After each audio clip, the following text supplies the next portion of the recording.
Hello everyone, I'm Zach, And I'm Tim. and this is our case, which is the blind smoker in Ohio.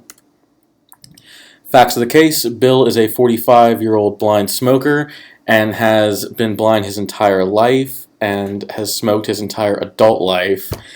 He has lived in a medium-sized town in Ohio for about 5 years. One day on his weekly walk, he stopped to light a cigarette in a gas station parking lot. It is noted that he does not know he is in a gas station parking lot. He just knows he is in a public parking lot. The employees of the gas station did not know Bill, and they did not know that he was blind or a smoker. Continuing with the facts of the case, there are posted signs reading "highly flammable, no smoking." Bill is not able to read these signs and continues to light the cigarette. The vapors cause a fire and the gas station explodes, causing serious damages and injuries to the people nearby. The issue here is, did Bill have a duty to the people around him to not light the cigarette? And if there was a duty, did Bill breach his duty? For the rule of law, we cited Wallace versus the Ohio Department of Commerce, which is a 2002 state Supreme Court case. It defines duty as used in Ohio tort law, which refers to the relationship between the plaintiff and the defendant, from which arises an obligation on the part of the defendant to exercise due care towards the plaintiff. The second case we cited was Barnett versus Beezer Home Investments, LLC, which defined negligence's elements as 1, the defendant owed the plaintiff a duty of care, 2, the defendant breached the duty of care, and 3, as a direct and proximate result of the defendant's breach, the plaintiff was injured. It also states the threshold question of the existence of a duty is a question of law and depends on the foreseeability of the injury. An injury is foreseeable if the defendant knew or should have known that his act was likely to harm or likely to result in harm to someone.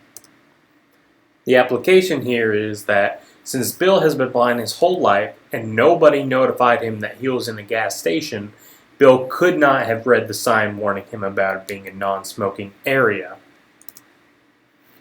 In addition, being in a medium-sized town, any vapors of gas that may have been in the air could have been attributed to passing cars. He's not in a small town. There are definitely vehicles driving by constantly, ranging from cars to trucks to semis, possibly. And so if he smelled something in the air, he could have been like, oh, it's probably just these passing cars. This cigarette is fine.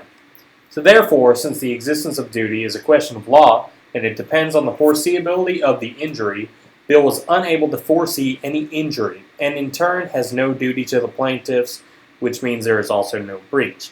He had been a smoker his entire life, and because of that, there is no reason he should have known that this would have resulted in any injury. So our conclusion is, because Bill owed no duty to the plaintiffs, Bill could not have breached any duty. It is unreasonable for Bill to think that he was in a gas station at the time, considering he had no assistance from anybody to let him know exactly where he was. We would also like to point out that since there were other people at the gas station during this time, nobody stopped to warn him that he was at a gas station. They should have inferred that he was blind due to his assistant walking stick that blind men usually carry. And once he stopped to light the cigarette, someone should have warned him of where he was.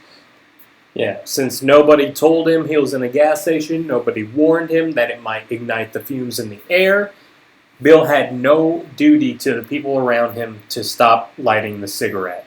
Therefore, there is no duty he could have breached.